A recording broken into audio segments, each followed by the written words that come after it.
Magandang araw po sa inyo mga idol at sa mga giliw kong tagapakinig. Nagkita-kita po tayong muli.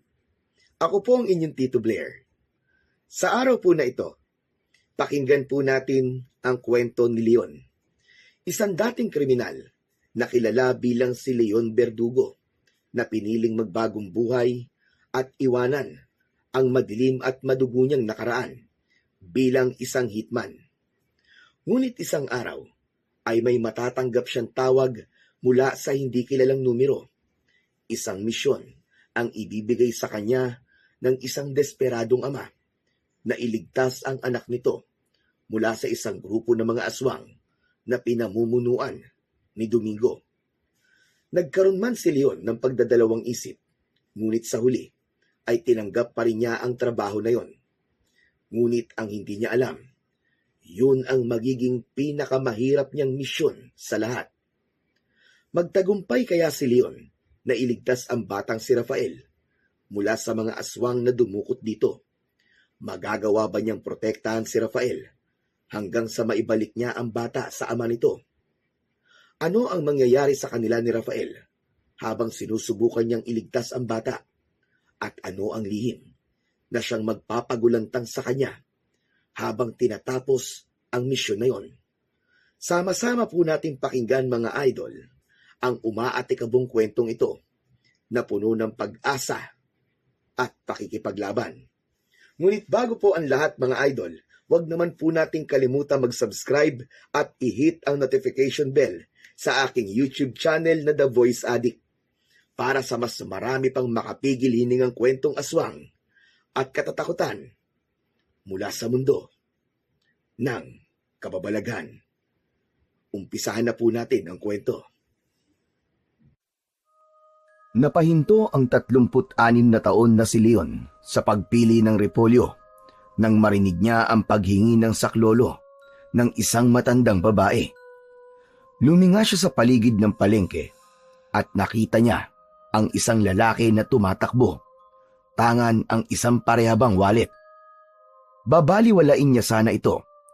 Ngunit napansin niya na walang nagtangka ni isa na pigilan ang magnanakaw.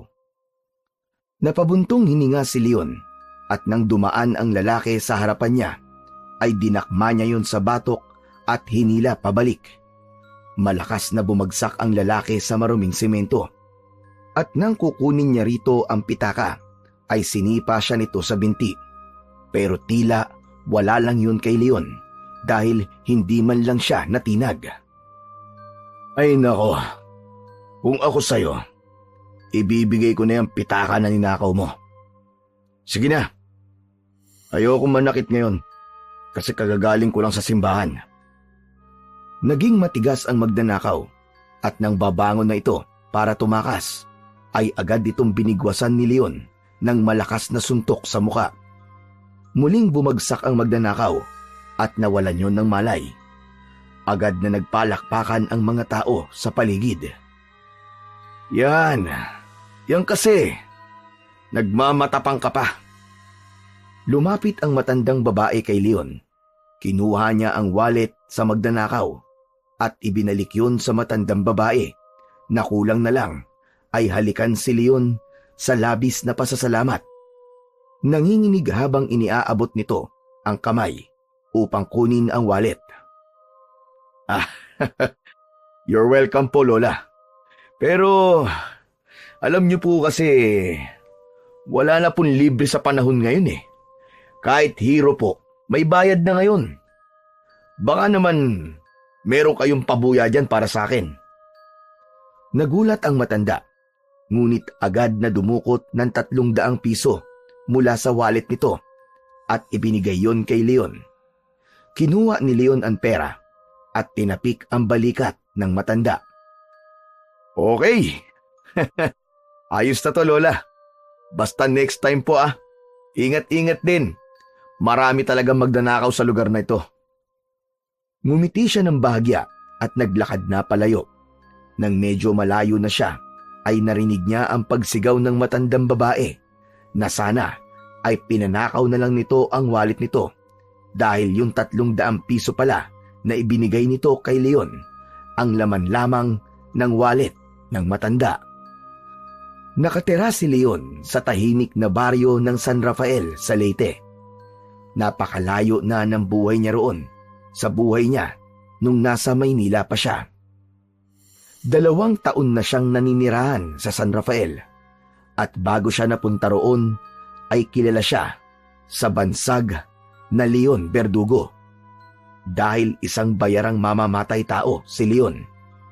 Ngunit ang pinapatay lang niya ay ang mga kriminal na nagawang takasan ang batas na nais mamatay ng mga naargabyado ng mga ito.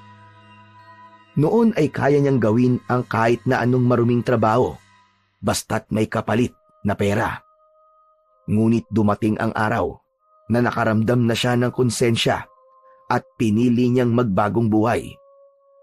Tuluyan niya ng tinalikuran ang pagiging si Leon Verdugo at namuhay siya sa Leyte ng simple, tahimik at malayo sa mga taong may alam ng nakaraan niya. Lahat ng trabaho ay pinasok niya upang mabuhay, pero ang mga trabaho na pinapasukan niya ay puro legal at marangal na. Pagdating ni Leon sa bahay, ay binuksan niya ang pinto na gawa sa manipis na plywood. Bagamat maliit at simple ang bahay, ay maaliwalas naman yun at maayos. Naabutan niya ang kaibigan niyang si Bitoy na nakaupo sa lumang sofa habang nanonood ng balita sa isang lumang telebisyon. Si Bitoy ang kasama niya sa bahay at si Bitoy ang may-ari ng bahay na tinutuluyan niya. Nangungupahan siya doon, pero dahil sa naging malapit na sila, ay tuluyan na siyang pinatira roon ni Bitoy. Alam din ni Bitoy ang nakaraan niya, pero tinanggap pa rin siya nito. Uy, Leon! Nandiyan ka na pala, tol. Anong nabili mo sa palengke? Puro gulay lang.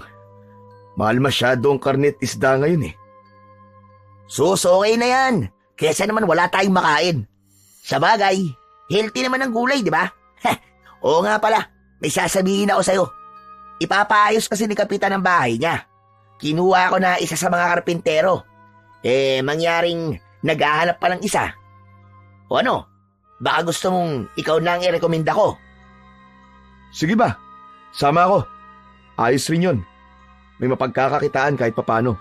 Total, wala rin naman akong ginagawa dito eh.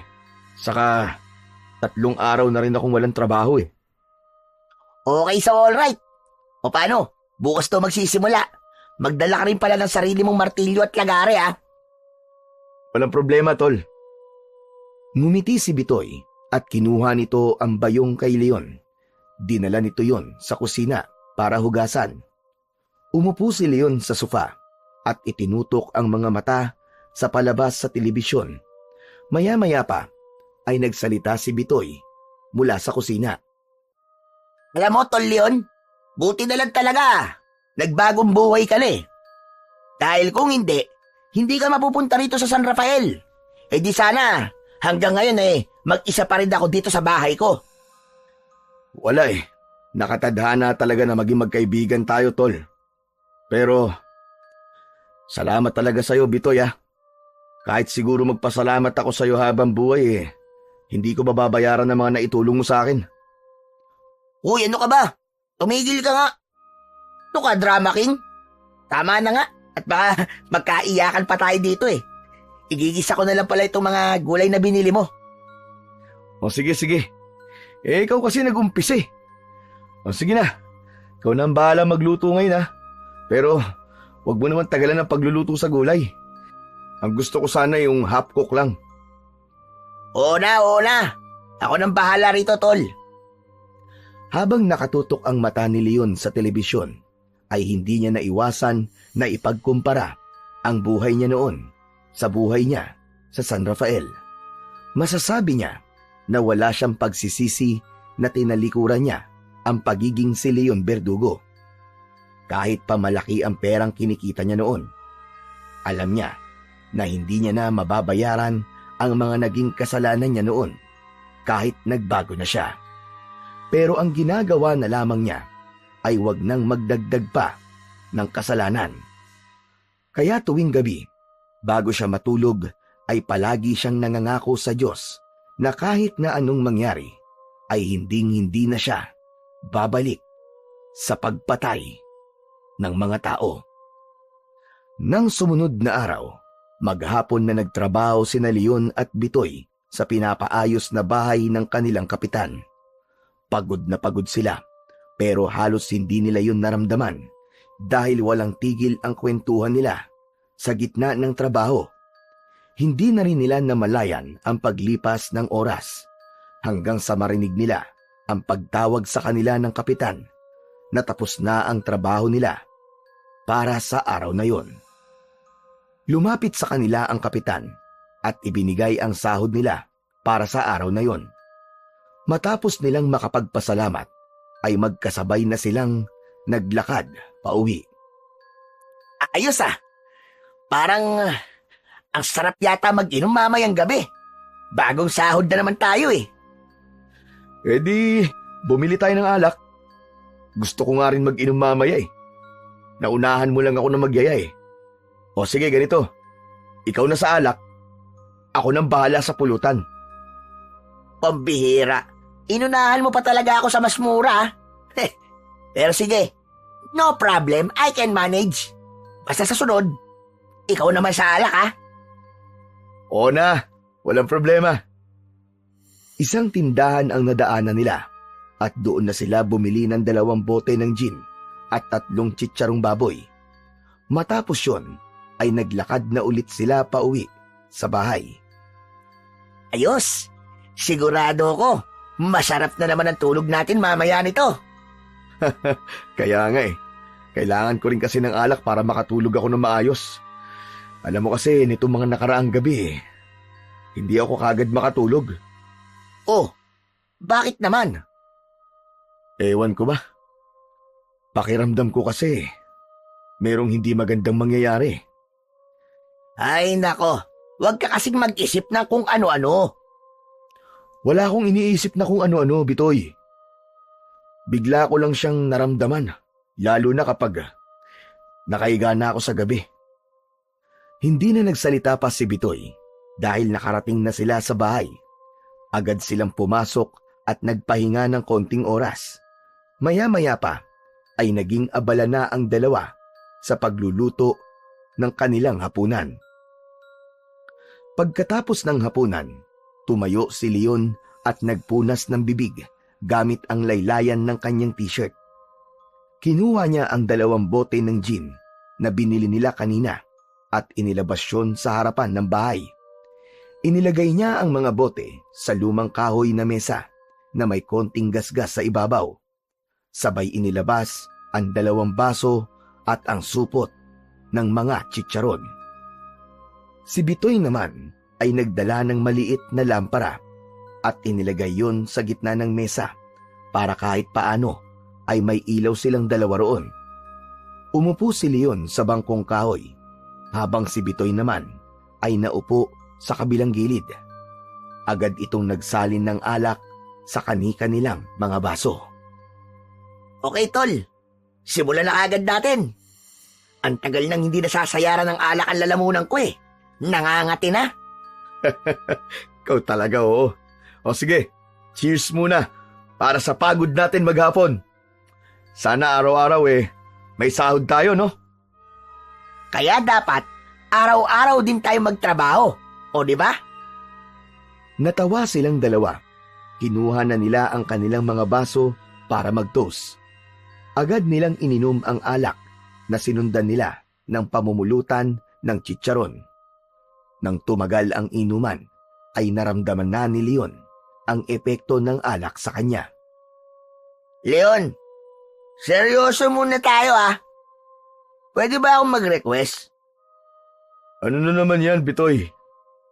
Ikaw kilala kita eh.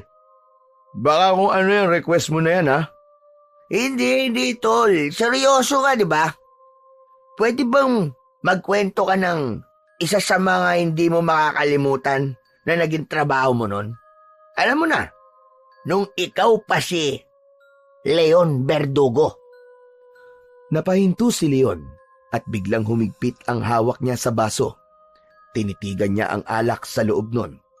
Napangiwi siya dahil ayaw sana niyang balikan ang kanyang nakaraan. Lalo na at tahimik na ang buhay niya ng panahon na yon. Bitoy, kung maaari sana huwag na natin pag-usapan yun. Hindi magandang topic. Sige na, Leon. Tayong dalawa lang naman na nandito eh. Saka, alam mo naman, di ba? Na alam ko na ang nakaraan mo. Pero, gusto ko lang marinig yung isa sa mga hindi mo makakalimutan na pinatay mo. Huwag ka mag-alala pare, mapagkakatiwalaan mo naman ako eh. Kailan ko ba ikinuwento sa ibang nakaraan mo? O di ba?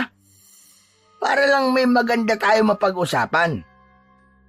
Pinilit ni Bitoy si Leon at sa huli, napabuntong hininga na lamang si Leon. Inayos niya ang upo niya at uminom ng isang shot ng alak. Ang kulit mo talaga. Oo na, sige na. Ang lakas mo sa akin eh. Pero isa lang ha. Yan ang gusto ko. O sige, game. Simulan mo na ang kwento mo at makikinig ako. Ay isang tao noon na ang pangalan ay Ernesto. Isang big time na drug lord sa Maynila. Kung tutusin, matagal na dapat siyang nakakulong. Pero ang dami niyang koneksyon sa pulis at gobyerno, kaya hindi siya mahuli-huli. Kumbagay parang untouchable. Ang daming pamilyang nasira dahil sa droga niya. Pero isang araw, Bitoy, lumapit sa akin yung pamilya ng isang lalaking namatay sa overdose. Dahil yun sa droga na binibenta ni Ernesto. Yung nanay mismong lumapit sa akin. Halos magmakaawa nga eh. Napatayin ko si Ernesto para paghihiganti sa namatay niyang anak. At dahil malaking halagang nakataya, tinanggap ko. Napahinto si Leon dahil parang bumigat ang dibdib niya habang inaalala ang nangyari. Sinundan ko siya at inabangan ko siya isang gabi na wala siyang bodyguard. Doon, sa warehouse niya sa port area. Doon ko siya nahuli. Hawak niya pa ang pera habang binibilang yung kinita niya sa kalokohan niya. Pero hindi niya alam na kanina pa ako nandoon. Ay, isang putok lang, Bitoy. Isang putok lang. Tinapos ko na kagad ang buhay niya. Hindi na siya nakaporma sa akin. Pero sa totoo lang, nung bumagsak siya, Bitoy, doon ko na-realize na meron din pala siyang pamilya na naghihintay sa kanya sa pag-uwi niya sa bahay. Akala ko magiging masaya ako na nabawasan ng isang kriminal ang mundo. Pero hindi ganun ang naramdaman ko, Bitoy. Para ako namanhid ng mga oras na yun. Hindi ko ma-explain kung anong nararamdaman ko nung gabing yun. Nagkaroon ng katahimikan sa pagitan nila. Si Bitoy, na kanina ay panay ang tawa, ay biglang sumeryoso ang muka. Naramdaman ni Leon ang pag-init ng gilid ng kanyang mga mata. Suminghot siya at agad na pinunasan ang mata kahit na wala pa namang tumutulong luha mula roon. Bitoy, hindi ko makakalimutan ang gabi na yon. Hindi dahil sa ginawa ko, kundi dahil doon ko napagtanto na hindi ko mababago ang mundo. Kahit gaano pa karami ang patayin kong kriminal, ako rin mismo ay nagiging mas masahol pa sa mga kriminal na yon habang tumatagal. Napabuntong hininga si Leon. Alam niya na kung ipagpapatuloy niya ang pagkikwento ay tuluyan na siyang maiiyak. Tama na tol, tama na. Iba na lang ang pag-usapan natin. O sige Leon. Pasensya ka na. Tara, inom na lang tayo ulit. Tahimik na uminom si Leon. Nagsimula ng magkwento si Bitoy ng nakakatawa nitong experience. Pero kahit tumatawa si Leon, ay nasa loob pa rin niya ang bigat ng konsensya na matagal niya nang nais mawala. Makalipas ang ilang oras, ay bigla nang sumubsob si Bitoy sa lamesa. Lasing na ito. Hinayaan lang ni Leon ang kaibigan niya at mag-isa niyang inubos ang natitirang alak. Nang naubos na niya ang alak, ay tinignan niya si Bitoy at napailing. Pambihira. Ang lakas magyaya ng inuman, pero palagi namang unang bumabagsak.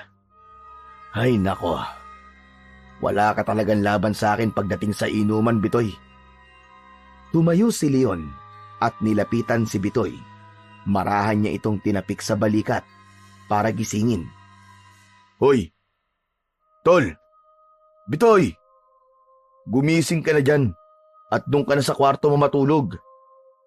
Hindi gumalaw si Bitoy. Ilang beses niyang sinubukang gisingin ang kaibigan, pero tulog na ito. Napakamot na lang sa likod ng ulo si Leon. Anak nang, sabi ko na nga lagi na lang ganito. Ako na naman ang magbubuhat sa mokong na to. Inilagay niya ang kamay niya sa ilalim ng kilikili ni Bitoy.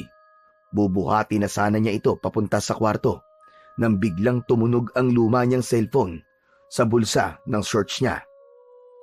Napahinto si Leon at kinuha ang cellphone. Hindi pamilyar ang numerong nakalagay sa screen. Bahagyang nag-isip si Leon bago sinagot ang tawag. Hello? Hello, sino to? Mula sa kabilang linya ay narinig niya ang mababang boses ng isang lalaki. Kumusta ka na, Leon Verdugo? Hindi ko alam kung sino ka, pero nagkamali ka ng tinawagan. Hindi ako si Leon Verdugo. Hindi ako nagkakamali, Leon. Sigurado akong ikaw si Leon Verdugo. Magpapakilala ako sa'yo. Ako nga pala si Miguel. Halos mabitiwan ni Leon ang cellphone. Napaatras siya at napatingin sa paligid at siniguro niya na walang ibang tao na maaaring makarinig sa kanya. Paano mo ako nakilala? Wala akong kilalang Miguel. Hindi mo nga ako kilala, pero kilala kita. Hanggang ngayon, matunog na matunog pa rin ang pangalan mo, Leon Verdugo. Hindi ka nawawala sa usapan ng mga dati mong kliyente at mga nakasama mo. Kung totoo man niyang sinasabi mo, wala na akong pakialam. Matagal ko nang ibinaon sa lupa si Leon Verdugo. Kaya ako nagbibiro ka lang, tol. Tumigil ka na. Hindi ako nagbibiro. May papagawa ko sa'yo. Pero iba ito sa mga dati mong trabaho. Ang kulit mo naman Sinabi ko na nga na matagal ko nang ibinaon sa limot yon. Huminto na ako sa ganyang trabaho. Kaya tigilan mo na ako. Nagbabagong buhay na ako. Teka. Masyado kang hot Makinig ka muna. Kung noon, pumapatay ka. Ngayon, magliligtas ka naman ng buhay. Natigilan si Leon. Bahagyang tumaas ang kilay niya habang hinihintay ang iba pang sasabihin ni Miguel. Anong ibig mo sabihin? Gusto kong iligtas mo ang anak ko. Dinukot siya. Babayaran kita ng 2 milyong piso. Ang kalahati, matatanggap mo bukas ng umaga. 2 milyon? Huwag mo nga ako niloloko. Kung gusto mo man trip, huwag ako. Bago pa makapagsalita ulit si Leon, ay pinutol na ni Leon ang tawag. Pinatay niya ang cellphone at ibinalik yun sa kanyang bulsa. Sira ulo to Akala ba niya maniniwala ako sa kanya? Nek-nek mo. Binalikan ni Leon si Bitoy na tulog pa rin sa mesa. Binuhat niya ito at dinala papunta sa kwarto. Pagkatapos niyang mailapag si Bitoy sa kama, bumalik si Leon sa harap ng bahay at niligpit ang mga baso, bote at supot ng chicharon. Agad niyang inalis sa isip niya ang mga sinabi sa kanya nang tumawag sa kanya kanina. Matapos maipasok sa bahay ang mga ginamit nila sa pag-iinom, ay nagsarado na siya ng bintana at pinto.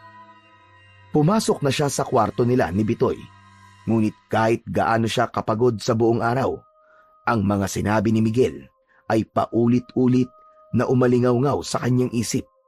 hanggang sa siya ay tuluyang nakatulog. Maagang nagising si Leon ng sumunod na umaga. Napaupo siya sa gilid ng kama at marahang kinusot ang kanyang mga mata. Tumayo siya at iniwanan si Bitoy na mahimbing pa rin ang tulog. Naisip niyang gisingin na lang si Bitoy kapag nakapagluto na siya ng almusal. Lumabas siya ng kwarto at tinungo ang pintuan ng bahay at binuksan yon. Ngunit pagkabukas niya ng pinto ay agad siyang natigilan. Sa harap ng pintuan ay may isang itim na bag na may katamtamang laki. Napakunot ang noo ni Leon habang tinitignan ang bag.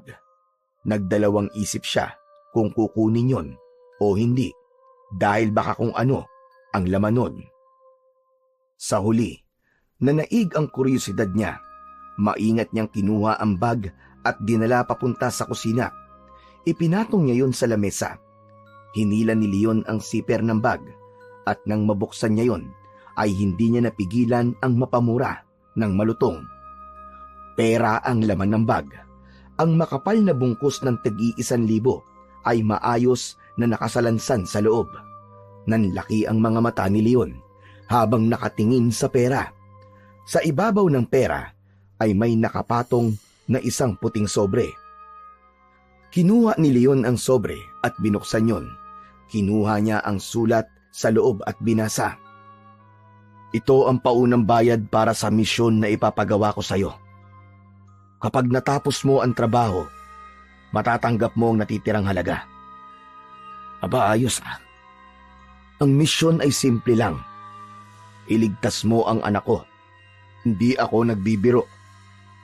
At alam ko na ikaw lang ang makakagawa nito. Hihintayin ko ang sagot mo. Napahawak si Leon sa kanyang noo at pilit niyang inunawa ang sitwasyon. Hindi niya alam kung magagalit, matatakot o kung ano ang mararamdaman niya sa perang nasa harap niya. Pero isang bagay ang malinaw sa kanya. Hindi nagbibiro ang Miguel na nakausap niya kagabi. Tumitig siya sa bag ng pera. Tumayo siya mula sa kinauupuan at naglakad sa kusina. Napailing siya at itinapon ang sulat sa mesa. Huminga siya ng malalim at bumalik sa mesa. Napansin niyang nanginginig ang kamay niya habang sinasara ang bag na may lamang salapi. Habang nakatingin si Leon sa bag, ay alam niyang wala na siyang kawala. Sinubukan niyang tumakas sa buhay niya bilang si Leon Verdugo, pero tila bumalik ang mga multo ng kanyang nakaraan para hilahin siyang muli sa mundo ng karahasan. Ngunit sa pagkakataong yon ay hindi pagpatay ang hinihingi sa kanya, kundi pagliligtas sa isang bata na maaaring sa oras na yon ay nanganganib na ang buhay. Maya-maya pa ay muling binuksan ni Leon ang bag para tignan ulit ang laman. Ang makakapal na bungkus ng pera ay parang nakangiti sa kanya at kumakaway. Ngunit bago pa siya muling nakapag-isip, biglang lumabas si Bitoy sa kwarto nila. Nagulat si Leon at agad niyang kinuha ang sulat at ibinalik yun sa bag. Nataranta niya yung isinara. "O, tol! Ang aga mo yatang nagising ah." Ha? Oo. Maaga kasi tayo papasok, di ba? Teka, parang namumutla ka yata. Ano ba nangyayari sa'yo? Ha? Ako namumutla? Siguro nagugutom lang ako. Kaya nga nandito ako sa kusina para magluto eh. Sa pagkakataon na yon ay napansin na ni Bitoy ang bag na nasa ibabaw ng lamesa. Oh, ano ba ang bag na yan? Ngayon ko lang yata nakita yan dito sa bahay ah. Ito ba? Mga lumang damit ko pare. Pinag-iisipan ko nga kung itatapon ko na o itatago ko eh.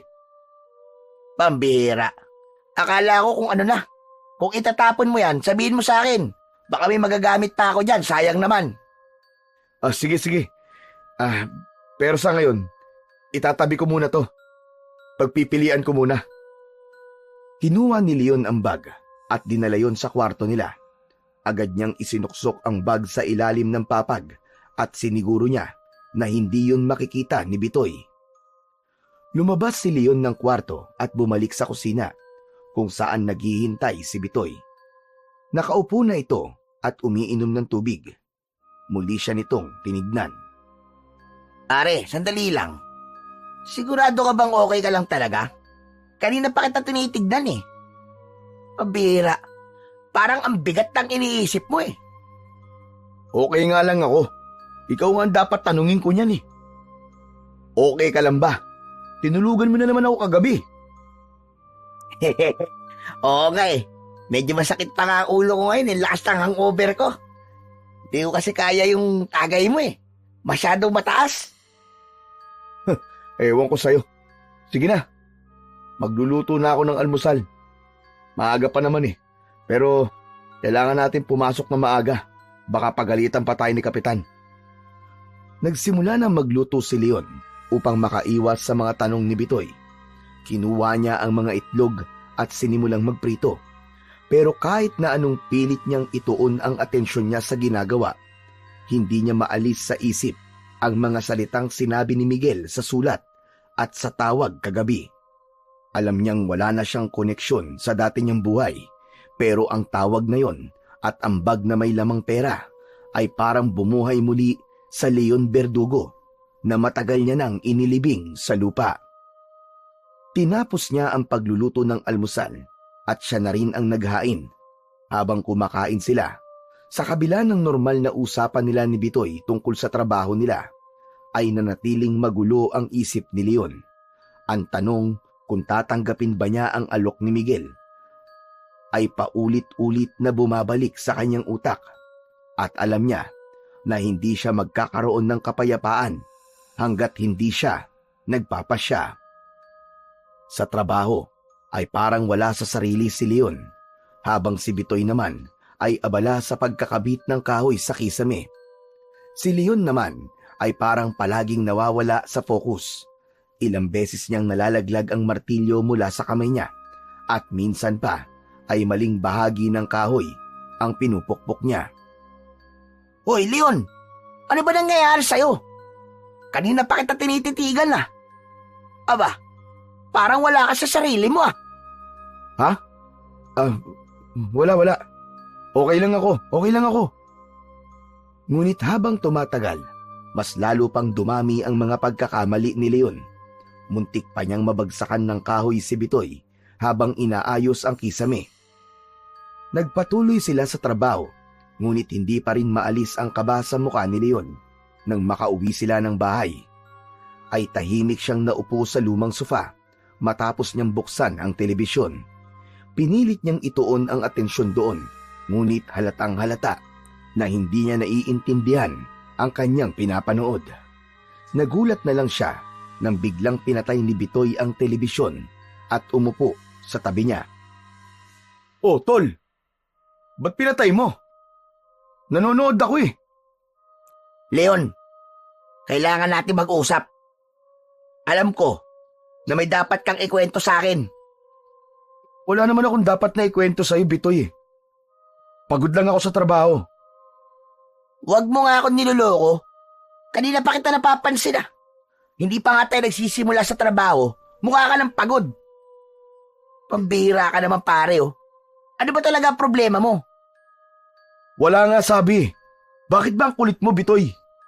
Hoy Leon, akala ko ba wala tayong liman? Kung meron ka mang pinagdadaanan, sabihin mo. Malay mo, matulungan kita. Natahimik si Leon at umiwas siya ng tingin kay Bitoy. Makalipas lang ang ilang sandali ay tumayo siya. Huminga siya ng malalim at nagtungo sa kwarto. Kinuha niya ang itim na bag na nakatago sa ilalim ng papag at bumalik sa sala. Pagbalik niya, inilapag niya ang bag sa gitna nila ni Bitoy at binuksan yon. Nang makita ni Bitoy ang laman, ay nanlaki ang mga mata nito. Nak ng 7 kalabaw na tinamaan ng lintik. Leon! Saan bangko mo naman ninakaw yan? Hoy! Huwag kang maingay! Hindi ko ninakaw to, no? Paunang bayad to sa akin. Ano? Bayad? Aba, para saan? Kinuha ni Leon ang isang sulat at inabot yon kay Bitoy. Basahin mo to. Siguro mas maiintindihan mo ang lahat kapag binasa mo yan. Kinuha ni Bitoy ang sulat at binasa yun ng mabuti. Matapos basahin, ibinalik nito ang papel kay Leon at matiim siyang tinignan. Gusto kanyang bayaran ng 2 milyong piso, tol. Para iligtas ang anak niya? Oo, tama ka. At hindi ko alam kung bakit ako. Matagal na akong huminto, Bitoy. Sinubukan ko ng talikuran ng lahat, pero parang may mga nakakakilala pa rin sa akin. Isa pa, malayo to sa ginagawa ko nun. Pumapatay ako ng tao at hindi nagliligtas. Pero tol, maliwanag na 2 milyon yan. Kahit gaya 1 milyon na nasa bag nila ay malaki na ang magagawa para sa'yo eh. Ano pa kayang dagdagan pa ng 1 milyon, hindi ba? Pinag-isipan ni Leon ng maigi ang sinabi na yun ni Bitoy at mabilis niyang nakuha ang punto nito. Alam mo, Bitoy, tama ka. Malaking pera na to. Marami na akong pwedeng gawin sa 2 milyon. At baka ito na rin ang paraan para guminawa ang buhay natin.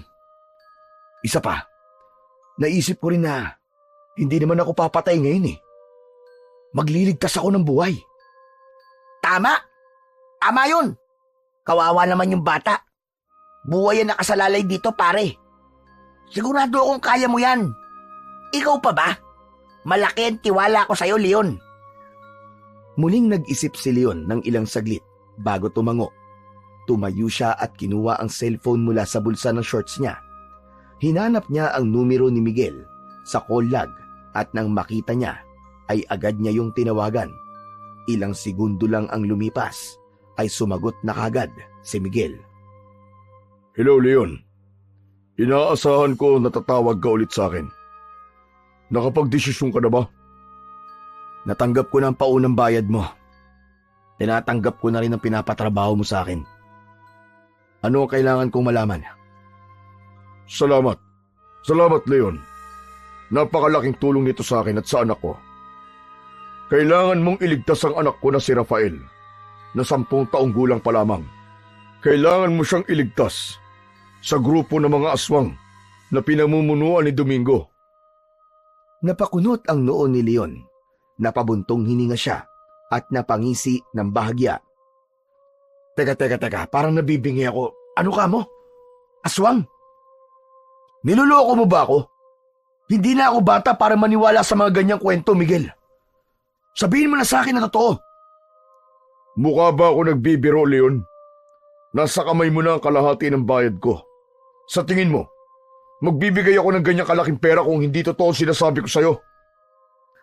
Natigilan si Leon. Naramdaman niya ang kaseryosohan sa boses ni Miguel. Totoo ang mga aswang, Leon. At nasa kamay nila ngayon ang anak ko. Kailangan mo siyang iligtas bago maging huli ang lahat. Okay. Sabihin na natin naniniwala na ako sa mga aswang. Kung ganon, ano pa ang kailangan kong gawin? Saan ko siya hanapin? Pag nailigtas mo si Rafael, dalhin mo siya sa Batanes. Doon tayo magkikita. Kapag nandun na kayo, tawagan mo ako. Sasabihin ko kung anong susunod na gagawin mo. Batanes? Napakalayo naman nun. Bakit kailangan dun pa? Huwag ka na magtanong, Leon. Gawin mo na lang ang trabaho mo. Ang mahalaga, ligtas mo siyang madala doon. Napabuntong hininga si Leon, pero ramdam niya ang depresyon sa boses ni Miguel. Ititext ko sa iyo ang lugar kung saan nila dinala si Rafael. Leon, maawa ka. Iligtas mo siya ng buhay. Anak ko lang ang meron ako. Sandaling natahimik si Leon. Sa kabila ng lahat, naramdaman niya ang sinseridad at takot sa tinig ni Miguel. Tumango siya kahit hindi nakikita si Miguel at muling huminga ng malalim. Pangako Miguel, ililigtas ko ang anak mo. Buhay ko siyang dadalhin sa'yo. Natapos ang tawag at marahang inilapag ni Leon ang cellphone sa mesa. Tumingin siya kay Bitoy na kanina pa tahimik na nakikinig. Ano ng plano mo ngayon, Leon? Tama ba ang narinig ko? Oo, Bitoy. Tinanggap ko na. Kailangan kong iligtas ang anak ni Miguel sa mga taong dumukot dito at dalhin siya sa Batanes. Nagkatinginan silang dalawa. Si Leon, sa kabila ng bigat ng desisyon, ay naisip na baka yun na ang pagkakataon niya na gumawa ng kabutihan para kahit paano ay makabawi-bawi siya sa mga kasalanan na nagawa niya noon. Pagsapit ng gabi, nagtungo sina Leon at Bitoy sa likod ng bahay. May dala silang isang lampara at nagtulong sila sa paghuhukay sa lupa. Hawak ni Leon ang pala habang si Bitoy ay gumamit ng piko upang padaliin ang paghuhukay ni Leon. Hindi pa man sila tumatagal ay pawis na sila, pero wala silang reklamo at patuloy lang sila sa paghuhukay. Makalipas ang napakahabang oras ng paghuhukay, ay napansin ni Leon na natigilan bigla si Bitoy nang ibaon nito sa lupa ang piko. Bakit, Bitoy? Anong meron? Leon, ito na yata yun. May natamaan na akong parang kahoy. Sigurado ko na yan ang baul. Natigilan ng sandali si Leon at binilisan na nila ang paghuhukay sa paligid ng baul. Pagkalipas ng ilang minuto, lumitaw ang malaking kahon na gawa sa bakal na may makapal na kahoy na gilid. Hinila ni Leon ng sabay at kahit mabigat ay nagawa nilang ilabas yun mula sa hukay. Tumayo si Leon at tinitigan ang baul na nasa harapan nila. Napansin ni Bitoy ang pananahimik niya. Ano na, Leon? Bubuksan mo na ba yan o hindi? Hindi ko lang kasi akalain na darating ang araw na muli kong kakailanganin ng mga gamit na nasa loob nito. Ano ka ba? Alam ko nararamdaman mo pero ayos lang yan. Sa pagkakataong to, para naman sa kabutihan ng gagawin mo eh. Walang masama ron, Leon. Tumango si Leon at kinuha ang piko mula kay Bitoy. Itinutok niya yon sa kalawanging kandado at malakas niya yung hinampas. Agad na nasira ang kandado at marahan niyang binuksan ang baul. Tumambad sa kanila ang iba't ibang dekalibring baril, pistola, shotgun, submachine gun, 45 at rifle. May mga kahon din ng bala at iba't ibang klase ng patalim. Napanganga si Bitoy sa kanyang nakita. Wow! Grabe, Leon! Hindi ko akalain na ganyan ang mga ginagamit mo nun. Sobrang dami! Hindi ko alam na ganito kadami ang armas mo. Aba, kung iisipin para kang si Rambo ah. Anak nang, kung alam ko lang na ganito mga ginagamit mo, baka natakot na ako sa'yo noon pa. Kaya nga hindi ko pinapakita sa'yo noon ng laman ng baul na yan eh. Kasi alam kong kakatakutan mo ko. Pero, pipili lang ako ng ilan sa mga yan. Hindi ko naman kayang dalhin lahat yan eh. Ayos! Sa wakas, nagbalik na rin si Leon Verdugo. Pero kapag natapos ko ng trabahong to, Bitoy, kapag nailigtas ko ng anak ni Miguel, ililibing ko na ng tuluyan ng lahat ng ito. Kasama ng pagkatao ko bilang si Leon Verdugo. Ito na talaga magiging huling misyon ko. Pinapangako ko yan. Inihanda na ni Leon ang mga armas na dadali niya. Pinili lang niya ang mga alam niyang magagamit niya at yung madali lang niyang madadala. Chinek niya rin kung maayos pa ang kondisyon ng mga baril na naroon. Matapos makapili, ay ibinalik na nila ang ilang armas sa baul at pansamantalang itinabi yun. Habang inaayos ni Leon ang mga napili niyang armas, naramdaman niyang mas mabigat ang kanyang responsibilidad kesa sa bigat na mga armas na dadali niya. Ngunit sa kabila ng lahat, alam niyang tama ang gagawin niya dahil hindi lang yun tungkol sa pera, kundi higit pa para sa inosenteng buhay na kailangan niyang mailigtas. Pagsapit ng madaling araw, siniguro ni Leon na nakahanda na ang lahat ng dadali niya. Nasa harap niya ang isang malaking bag na naglalaman ng mga armas at kagamitan na kinuha nila Bitoy mula sa baul. Sa tabi ng bag ay merong isang maliit na sling bag kung saan nakalagay ang sapat na pera para sa kanyang misyon. Sa lamesa naman ay naroon ang natitirang pera mula sa paunang bayad ni Miguel. Ito'y natirang pera. Itago mo to. Kung sakaling may mangyari sa akin, ikaw na ang bahala dito, tol. Huy, wala namang ganyanan. Huwag kang magsalita ng ganyan, Leon. Walang mangyayari sa'yo na masama. Alam mo kung bakit? Kasi, ikaw si Leon Verdugo. Sigurado ko na buhay kang babalik dito pagkatapos ng trabaho mong yan. Salamat, Bitoy. Gusto ko lang siguraduhin na may maiiwan sa'yo kung sakali. Ikaw na muna ang bahala rito at hindi ko alam kung kailan ako makakabalik.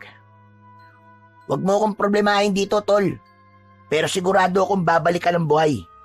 Walang makakatalo sa'yo. Tandaan mo yan. Pasamanda mo ka eh. Natawa ng bahagya si Leon at napatungo at kinuha na niya ang kanyang malaking bag. Muli niyang tiningnan si Bitoy. Huminga siya ng malalim at tinapik sa balikat ang kanyang kaibigan.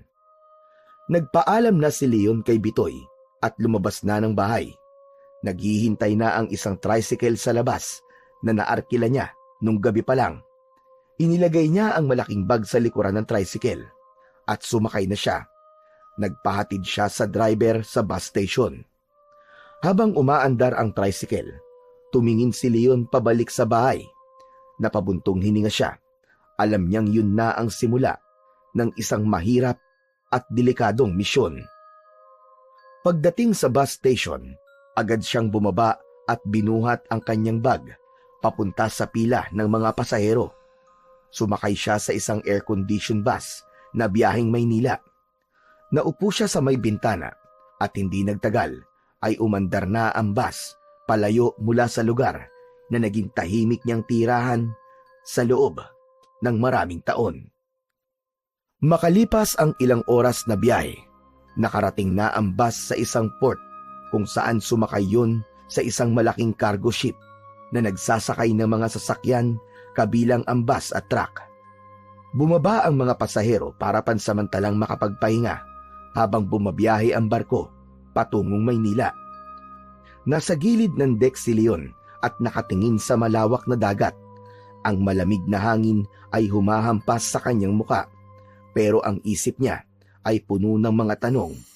Iniisip niya kung paano niya haharapin ang grupo na dumukot sa anak ni Miguel at kung paano niya ililigtas ang bata.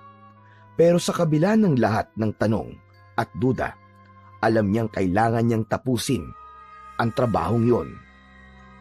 Sa wakas ay nakarating na ang bus sa Maynila makalipas ang maraming oras na naglayag sila sa dagat. Naging mas abala ang paligid, ang ingay ng mga sasakyan, ang dami ng tao, at ang kaguluhan ng lungsod ay malaking kaibahan mula sa tahimik na baryo na iniwan ni Leon. Bumaba si Leon mula sa bus, nadala ang kanyang bag at tumingin sa paligid. Binuksan niya ang kanyang cellphone at may natanggap siyang text mula kay Miguel. Nasa text ang eksaktong address ng lugar kung saan dinala si Rafael at kung paano niya yon mapupuntahan. Pinara niya ang isang taxi at binanggit ang address na nasa text. Agad siyang sumakay doon nang pumayag ang driver na ihatid siya sa lugar na yon. Pagkababa ni Leon mula sa taxi, agad siyang napatingin sa lumang bahay na nasa kanyang harapan. Sira-sira na ang mga bintana nun at ang pader ay tinubuan na ng mga damo at lumot. Tumingin siya sa cellphone niya at binasa ulit ang text message ni Miguel. Nakalagay doon sa likod ng lumang bahay ay merong daan papasok sa isang gubat. Dediretsuhin niya ang daan na yon hanggang sa makita niya ang isang lumang warehouse. Sa warehouse na yon, naroon si Rafael at ang mga dumukot dito. Napabuntong hininga si Leon. Iniabot niya ang bayad sa taxi driver at kinuha ang kanyang bag na nasa compartment sa likod. Nang makaalis na ang taxi, ay muling tinignan ni Leon ang bahay at ang paligid nito. Siniguro niya na walang ibang tao sa paligid. Matapos ang ilang saglit, ay nagsimula na siyang maglakad papunta sa likod ng bahay kung saan naroon ang makapal na gubat. Hindi na siya nagsayang ng oras at sinimulan na niyang maglakad doon. Habang naglalakad si Leon sa masukal na daan ng gubat, ay ramdam niya ang bigat ng dala niyang bag. Habang palalim ng palalim siya sa gubat, lalong bumibigat ang pakiramdam niya. Parang may nakamasid sa kanya mula sa kung saan. Halos 1 oras din siyang naglakad bago niya natanaw sa hindi kalayuan ang isang lumang warehouse. Napansin niya ang 2 lalaking nakatayo sa harapan. Tumigil si Leon sa likod ng isang malaking puno at tinakpan ang sarili gamit ang mga dahon at sanga. Mula roon ay pinagmasdan niya ang 2 bantay. Ang bihira. Ano bang aswang ang sinasabi mo, Miguel? Mukha lang naman silang mga normal na tao ah. Sabi ko na nga ba, niloloko mo lang ako eh. Hindi totoo ang mga aswang. Para kay Leon, ang aswang ay bahagi lang ng mga alamat at hindi totoong mga nilalang. Dahil sa tagal niyang nabubuhay sa mundo, kahit anino ng mga aswang ay wala pa siyang nakikita.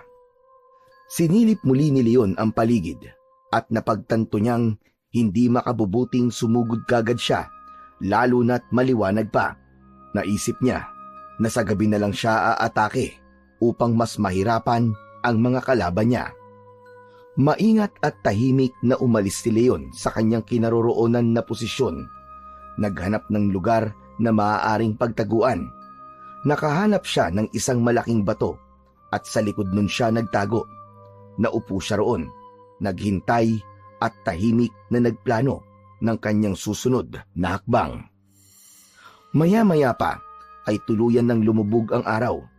Binalot na ng dilim ang kapaligiran. Doon na nagsimulang kumilos si Leon. Sinalubong siya ng malamig na simoy ng hangin habang palapit siya sa warehouse. Nasa likod niya ang isang submachine gun na nakasabit gamit ang strap, habang ang 45 naman na baril ay nakasuksok sa likod ng pantalon niya. Sa kanang kamay naman niya ay hawak niya ang isang army knife. Tahimik siyang naglakad sa gilid ng warehouse. Mula roon, inobserbahan niya ang 2 bantay na nasa labas. Makalipas ang ilang sandali, pumasok ang isa sa mga bantay sa loob ng warehouse at iniwang mag-isa ang kasamahan nito sa labas. Dahan-dahang lumapit si Leon sa bantay. Nang makarating siya sa likod ng lalaki, ay walang pag-aalinlangan niyang hinila ito palapit at agad na giniritan sa leeg gamit ang hawak niyang army knife. Hindi man lang nito nagawang makasigaw. Walang buhay itong bumagsak sa lupa ng tahimik. Tumigil saglit si Leon at nakiramdam kung may nakakita sa kanya. Ngunit tahimik pa rin ang paligid ng mga oras na yon. Papasok na sana siya pero biglang bumukas ang pinto ng warehouse at lumabas ang 2 bantay. Mabilis na umatake si Leon at gamit ang parehong paraan, ginilitan din niya ito sa leeg na agad nitong ikinasawi. Tahimik na pumasok si Leon sa loob ng warehouse. May kadiliman ang loob dahil 2 ilaw lang ang nasa kisame. Amoy lumang kahoy ang paligid. Biglang lumitaw ang 2 lalaki sa kanyang harapan. Ngunit bago pa man siya makapagsalita, ang mga ito ay biglang nagbago ng anyo. Ang kanilang mga mata ay naging pula, ang mga ngipin ay humaba, at ang kanilang mga kuko ay naging matutulis.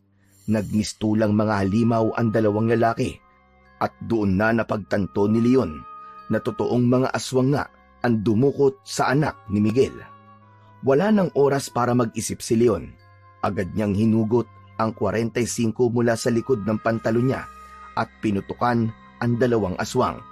Ang mga bala ay tumama sa ulo at dibdib ng mga yon na agad ikinamatay ng 2. Nanlamig si Leon at nagulat sa bilis ng mga pangyayari.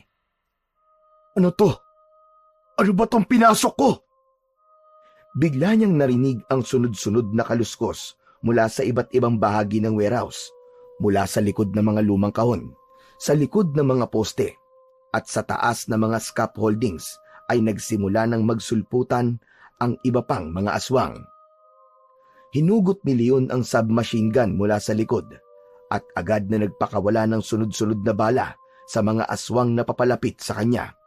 Ang ingay ng baril ay umalingaw-ngaw sa loob ng warehouse at ang bawat bala ay tumama sa katawan ng mga aswang. Ang iba sa mga aswang ay mabilis na nakalapit kay Leon, ngunit mabilis niyang ginamit ang army knife.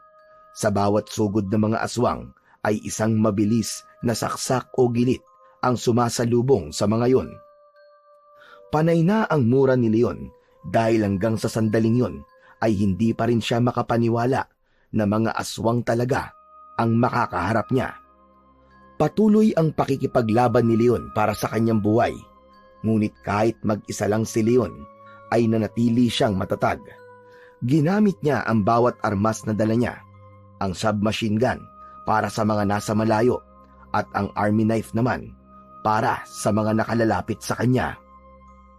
Pagkalipas ng ilang minuto ng matinding labanan, unti-unti nang naubos ang mga aswang. Ang sahig ng warehouse ay napuno ng mga katawan ng mga aswang at ang paligid ay muling naging tahimik. Si Leon ay nakatayo sa gitna habang hinihingal at balot ng pawis at dugo. Sinuri ni Leon ang paligid at siniguro niyang wala nang natitirang aswang. Itinaas niya ang submachine gun at humanda para sa anumang maaaring mangyari. Nagsimula na siyang maglakad papasok sa mas malalim na bahagi ng warehouse hanggang isang pinto na gawa sa bakal ang natagpuan niya sa dulong bahagi ng lugar na yon. Binuksan ni Leon ang pinto at mula sa kaunting liwanag na nagmumula sa bumbilya sa kisame, nakita niya ang isang bata na nakatali sa isang upuan. Nakapiring yun at ramdam ni Leon ang takot na bumabalot sa bata. Lumapit siya ng dahan-dahan at siniguro niyang hindi niya magugulat ang bata. Ngunit sa paglapit niya, bigla itong nagsisisigaw at halos maiyak sa takot. Parang awa niyo na! Huwag niyo akong saktan! Parang awa niyo na! Ibalik niyo ako sa papa ko! Ibalik niyo ako sa papa ko! Parang awa niyo na! Huwag ka maingay, boy! Huwag ka maingay! Huwag ka mag-alala. Ligtas ka na, Rafael. Inutusan ako ng tatay mo para iligtas ka. Hindi ako ang kaaway mo. Hindi ba? Si Miguel ang papa mo. Nang marinig ng bata ang pangalan na Miguel, ay huminto ito sa pagsigaw. Lumuhod si Leon sa harap nito at maingat niyang tinanggal ang piring nito. Huwag kang maingay, Rafael. Ako si Leon. Pinapunta ko dito ng tatay mo para iligtas ka. Huwag kang matakot. Ligtas ka na. Rafael ang pangalan mo, hindi ba? Tumango si Rafael, ngunit halata pa rin sa mukha ng bata ang takot. Maingat na tinanggal ni Leon ang tali sa kamay at paa ng bata. Tumayo si Leon, saka inalok ang kamay niya kay Rafael. Tara na, Rafael. Umalis na tayo dito. Baka may mga dumating pang mga aswang. Hinawakan ni Rafael ang kamay ni Leon at magkasabay silang naglakad palabas ng silid. Maingat na binuksan ni Leon ang pinto ng warehouse, ngunit bago pa sila tuluyang makalabas, biglang may humarang sa kanilang daraanan. Sa harapan nila ay nakatayo ang isang lalaki. Matangkad, matipuno, at may nakakatakot na presensya. Ang mga mata nito ay namumula, at kahit hindi pa nagbabago ang anyo nito, ramdam ni Leon ang kakaibang lakas na dala ng lalaki. Don Verdugo, isang karangalan na makaharap ka ng personal. Ako si Domingo. Hindi ko akalain na ikaw ang uutusan ni Miguel para kunin ang anak niya. Maaari natin pag-usapan ang presyo mo, Leon. Ibigay mo sa akin ang bata. Paano kung hindi ko ibigay sa'yo? Simple lang, Leon. Simple lang. Papatayin kita. Agad na itinutok ni Leon ang submachine gun kay Domingo. Sige, subukan mo kaming pigilan, hayop ka. At hindi ako magdadalawang isip na paulanan ka ng bala. Wala akong oras sa mga laro mo. Kung sa tingin mo ay takot ako sa mga baril mo, nagkakamali ka. Pero sigurado kung ikaw ang matatakot, kapag nalaman mo kung anong klaseng nilalang ang kinakalaban mo. Huwag mo akong tinatakot, gunggong ka. Matagal na akong takot. Huwag mo akong subukan. Huwag mong ubusin ang pasensya ko, Domingo. Kung ganun, humanda ka. Pero tandaan mo, Leon, hindi mo magagawang ibalik ang bata sa tatay niya. Hindi ka magtatagumpay. Hindi na nagsalita pa si Leon. Pinaulanan niya ng bala si Domingo. Ngunit bago pa tumama ang mga bala rito, ay nag-anyong aswang na ito at mabilis na nawala sa kanilang paningin. Luminga sa paligid si Leon habang hawak niya pa rin ang submachine gun, ngunit hindi niya na nakita pa si Domingo. Doon niya napagtanto na iba si Domingo sa mga aswang na napatay niya. Pinatunayan nito sa ilang segundong magkausap sila na ito nga ang pinuno ng grupo ng mga aswang na nakalaban niya kanina.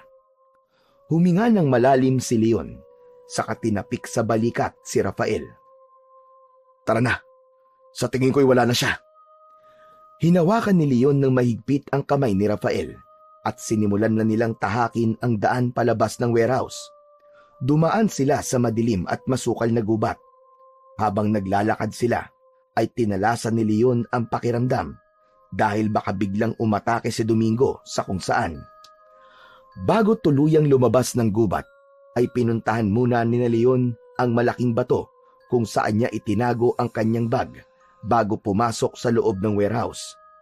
Mabilis na tinignan ni Leon ang paligid at siniguradong wala nang humahabol sa kanila bago lumuhod at binuksan ang bag. Ibinalik niya sa bag ang 45 at ang submachine gun, ngunit hindi niya na binitiwan pa ang kanyang army knife. Matapos maisarado ang bag, ay tumayo siya at isinukbit yun sa kanyang balikat. Nilapitan niya si Rafael na tahimik lang ngunit halatang takot pa rin. Inilalayan niya ang bata, hinawakan niya ito muli sa kamay at nagpatuloy sila sa pagtakbo hanggang sa tuluyan na silang nakalabas ng gubat. Huminto sila saglit sa gilid ng kalsada upang habulin ang kanilang paghinga. Hindi nagtagal ay mabilis na silang naglakad palayo sa lugar na yon. Habang mabilis ang lakad nila sa gilid ng kalsada, kinuha ni Leon ang cellphone mula sa bulsa at agad na tinawagan si Miguel. Ilang segundo pa lang ang lumipas ay agad nang sumagot si Miguel. Leon! Leon, ano na? Kumusta na? Ligtas na ba si Rafael? Walang Diyo. Totoo palang sinabi mo. Mga aswang nga pala talagang dumukot sa anak mo. Sinabi ko naman sa'yo, hindi ako nagbibiro. Totoo, mga aswang. Teka, ano na nangyari? Si Rafael? Naitakas ko na si Rafael. Palayo na kami sa warehouse. Pero hindi pa kami ligtas. Salamat. Salamat sa Diyos. Leon, maraming salamat sa'yo. Hindi ako nagkamali na ikaw ang kinuha ko para sa trabahong to. Si Rafael ang anak ko. Pwede ko ba makausap ang anak ko? Tinignan ni Leon si Rafael na tahimik lang na naglalakad sa tabi niya. Iniabot niya ang cellphone sa bata. Rafael, gusto ka makausap ng tatay mo. Agad na kinuha ni Rafael ang cellphone. Nang narinig nito ang boses ni Miguel mula sa kabilang linya, ay nagsimulang tumulo ang luha nito. Papa, gusto ko na pong umuwi. Ayoko na po dito. Natatakot po ako. Anak, huwag ka mag-alala. Kasama mo si Kuya Leon. Siya ang magdadala sa iyo pauwi sa atin. Magtiwala ka lang sa kanya, anak. Malapit ka na makauwi. Patuloy lang sa pag-iyak si Rafael. Ilang saglit pa, tahimik na inabot ni Rafael ang cellphone pabalik kay Leon. Kinuha ni Leon ang cellphone at muling nakipag-usap kay Miguel. Leon, napatay mo ba si Domingo? Hindi ko siya napatay. Napakabilis niya, Miguel. Parang naglaho siya na parang bula sa harap namin kanina eh. Si Domingo ang pinuno ng grupo nila. Malakas siya at hindi madaling patayin. Pero ang mga tauhan niya, napatay mo ba sila? Lahat ng mga tauhan niyang aswang sa warehouse ay napatay ko. Walang natira ni isa. Mabuti kung ganun. Pero huwag ka magpapakampante ah. Marami pa siyang tauhan. Sigurado kung hindi pa siya tapos sa inyo. Susundan niya kayo, Leon. Gagawin niya ang lahat para makuha ulit si Rafael. Napalunok si Leon, pero nanatili siyang kalmado. Tumingin siya kay Rafael na pagod na sa paglalakad nila ng mabilis. May awang humaplos sa kanya para dito. Miguel, huwag ka mag-alala. Gaya ng sinabi ko, buhay kong dadalhin si Rafael sa'yo. Salamat. Salamat, Leon. Malaki ang utang na loob ko sa'yo. Huwag mo siyang pababayaan. Ikaw na ang bahala sa anak ko. Saka na lang tayo mag-usap. Kailangan na namin makalayo rito ni Rafael. Hindi na hinintay pa ni Leon na magsalita si Miguel at pinutol na niya ang tawag. Mabilis niyang ibinalik sa bulsa niya ang cellphone. Huminto sila sa gilid ng kalsada nang mapansin ni Leon ang ilaw na paparating na taxi. Agad niya yung pinara at tumigil ang sasakyan sa harapan nila. Binuksan ni Leon ang pinto sa likod at inalalayan niya si Rafael na makasakay. Agad siyang sumunod at umupo sa tabi nito. Dalhin mo kami sa pinakamalapit na terminal ng bus. Bilisan mo. Habang umaandar ang taxi, tahimik lang si Rafael. Alam niyang mahaba pa ang biyahe nila at maaaring mas maging delikado ang mga susunod na mangyayari dahil buhay pa si Domingo. Pero pilit na pinatatag ni Leon ang kanyang sarili. Yun ay upang matupad niya ang sinabi niya kay Miguel na buhay niyang maiuuwi si Rafael. Pagdating ng taxi sa bus station ay mabilis na bumaba si Leon at inalalayan si Rafael na dala pa rin ang takot at pagod sa mukha nito. Agad silang nagtungo sa ticket booth upang bumili ng 2 tiket para sa biyaheng papunta sa Ilocos Norte. Nang iabot ng cashier ang mga tiket, ay agad silang pumunta sa bus na kanilang sasakyan. Maraming pasahero sa loob, kaya sa hulihan sila ng bus nakakita ng bakanteng upuan. Inilagay ni Leon ang kanyang bag sa ilalim ng upuan at umupo naman si Rafael sa tabi niya. Habang unti-unting napupuno ang bus ng mga pasahero, tahimik lang si Rafael. Nakayakap ito sa sarili at halatang balisa pa rin. Nang sa wakas ay umandar na ang bus, naramdaman ni Leon ang kaunting ginhawa pero hindi siya naging kampante. Tinignan niya ang bata at bahagyang ngumiti. Rafael, mahaba-haba pa ang biyahe natin. Subukan mo muna magpahinga. Alam kong pagod ka. Hindi po ako makatulog eh. Bakit naman? Wala ka nang dapat ipag-alala. Natatakot po ako. Baka sundan po tayo ni Domingo. Ayoko nang bumalik sa kanila. Rafael, makinig ka. Hindi ako papayag na makuha ka ulit ni Domingo. Hanggat magkasama tayo, hinding-hindi kita pababayaan. Napangiti si Rafael kay Leon na parang sinusukat nito ang kanyang sinseridad. Maya-maya pa ay marahan itong tumango at nahihiyang ngumiti.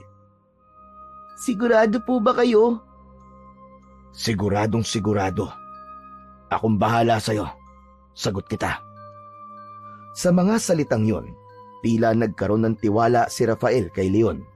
Pumikit ang bata at makalipas lamang ang ilang minuto ay unti-unti nang bumagsak ang ulo ni Rafael hanggang sa mapasandal ito sa balikat ni Leon. Hindi kumilos si Leon at hinayaan lang niya si Rafael na matulog. Tahimik na minasdan ni Leon ang madilim na kalsadang dinaraanan ng bus. Sa isip niya, alam niyang mahaba pa ang kanilang biyahe at maaaring hindi pa tapos ang panganib. Pero nang sandaling yon, tanging kaligtasan ni Rafael ang nasa isip niya. Makalipas ang halos 6 na oras na biyahe, ay unti-unting bumagal ang bus na sinasakyan ni Leon at Rafael. Napatingin si Leon sa labas kung saan mataas na ang araw at nagtaka siya kung bakit biglang huminto ang bus sa gilid ng kalsada. Tumayo ang driver mula sa kanyang upuan at humarap sa mga pasahero. Humingi ng pasensya ang driver. Anito ay may problema ang makina ng bus. Pinababa muna nito ang mga pasahero. Anak nang, kung mamalasin nga naman oo. Tara Rafael, bumaba muna tayo. Bumaba silang dalawa ng bus. Dala ni Leon ang kanyang bag dahil hindi pwedeng mahiwalay yun sa kanya. Maya-maya pa, napansin ni Leon na nakatingin si Rafael sa isang batang lalaki na kumakain ng mais. Nagugutom ka ba, Rafael? Opo, hindi po kasi ako pinapakain ng maayos doon kina Domingo eh. Napansin ni Leon ang mahinang boses ng bata. Halatang gutom na ito. Kaya tumingin si Leon sa paligid. May nakita siyang fast food na hindi kalayuan mula sa lugar kung saan nakahinto ang bus nila. Inaya niya roon si Rafael na agad namang sumama sa kanya. Pagpasok nila sa fast food restaurant ay maraming tao ang naroon. Mabuti na lang ay may nahanap silang bakanting mesa sa gilid. Rafael, dito ka lang ha. Huwag kang aalis. Bibili lang ako ng pagkain natin. Ano bang gusto mo? Chicken po, saka kanin tsaka spaghetti. O sige, ako nang bahala. Hintayin mo ko rito ha. Pumila si Leon at umorder ng pagkain para sa kanilang dalawa. Pagbalik niya sa mesa, agad na sinunggaban ni Rafael ang pagkain na parang matagal nang hindi ito nakakakain. Pambihira. Dahan-dahan lang, Rafael. Baka mabulunan ka niyan. Ang tagal na po kasi, simula nang huli po ako nakakain eh. Pasensya na po. Eh, grabe. Grabe pala talaga ang ginawa sa'yo na Domingo, no? Mabuti na lang talaga at wala ka na ron. Baka kapag tumagal ka pa ron, baka papatayin ka na rin nila. Hindi po nila gagawin yun. Ang balak po kasi nila sa akin ay pahirapan ako at habang buhay na ilayo sa papa ko. Natigilan si Leon sa sinabi ng bata. Mas naramdaman niya ang bigat ng pinagdadaanan nito habang nasa kamay ng mga aswang. Habang tinitignan niya si Rafael na gutom habang kumakain, naramdaman niyang mas lalong lumalim ang responsibilidad na kailangan niyang gampanan. Nais pa sana niyang magtanong kay Rafael kung bakit ito dinukot ni na Domingo, pero naisip niya ang manahimik at kumain na lamang. Naunang matapos kumain si Leon at hinintay na lang niya si Rafael. Nang matapos na ito ay nagpahinga lang sila saglit at lumabas na sila sa restaurant upang tignan kung okay na ang bus na kanilang sasakyan. Ngunit pagbalik nila sa lugar kung saan naroon ang bus ay natigilan si Leon. Wala na roon ang bus at kahit ang ibang pasahero ay wala na rin. Napakamot si Leon sa ulo habang nagtataka. Anak nang, kung mamalasin ka nga naman talaga. Mukhang naayos na yung bus habang kumakain tayo at naiwanan tayo, Rafael. Hala, ano na pong gagawin natin, Kuya Leon? Napatingin si Leon kay Rafael at ngumiti ng bahagya upang ipakita niya sa bata na wala itong dapat na ipag-alala. Okay lang yan. May magandang dahilan siguro kung bakit tayo naiwan ng bus. Mas mabuti pang maghanap muna tayo na mapagpapahingahan natin. Mamayang gabi na lang ulit tayo bumiyahe. Kasi mas madaling makahanap ng bus na may bakanting upuan kapag gabi na. Tumango si Rafael at nagsimula silang maglakad sa kalsada upang maghanap ng lugar kung saan sila pwedeng magpalipas ng oras. Matapos ang halos kalahating oras ng paglalakad, may nakita silang maliit na apartel. Pumasok si Leon at kinausap ang receptionist. Tinanong niya ito kung may bakanting kwarto at nang sabihin nito na meron, ay nakahinga siya ng maluwag. Kumuha siya ng isang kwarto para sa kanila ni Rafael. Matapos niyang magbayad, ay inabot na sa kanya ng receptionist ang susi. Nagtungo na sina Leon sa kwarto na nasa ikalawang palapag. Maliit lang ang kwarto na yon, pero may isang double bed, isang maliit na mesa, mga upuan at banyo. Ibinaba ni Leon ang kanyang bag malapit sa mesa. Magpahinga muna tayo, Rafael. Mag-ipon ka ng lakas kasi mahaba pa ang biyahe natin. Hindi na sumagot si Rafael at agad itong nahiga, habang si Leon naman ay pumunta sa banyo upang maghilamos. Habang tinitignan niya ang kanyang sarili sa salamin, ay napabuntong hininga siya. Hindi niya inakala na magiging ganun kahirap ang trabaho niya na yon. Para sa kanya, ay yun na ang pinakamahirap na ginawa niya kumpara sa mga nagawa niya dati. Makalipas ang ilang minuto, lumabas si Leon ng banyo at naupo sa gilid ng kama. Habang natutulog si Rafael, inabot ni Leon ang kanyang cellphone at sinuri ang oras. Naisip niya na matulog na lang din muna dahil mahaba-haba pa naman ang oras bago sumapit ang gabi.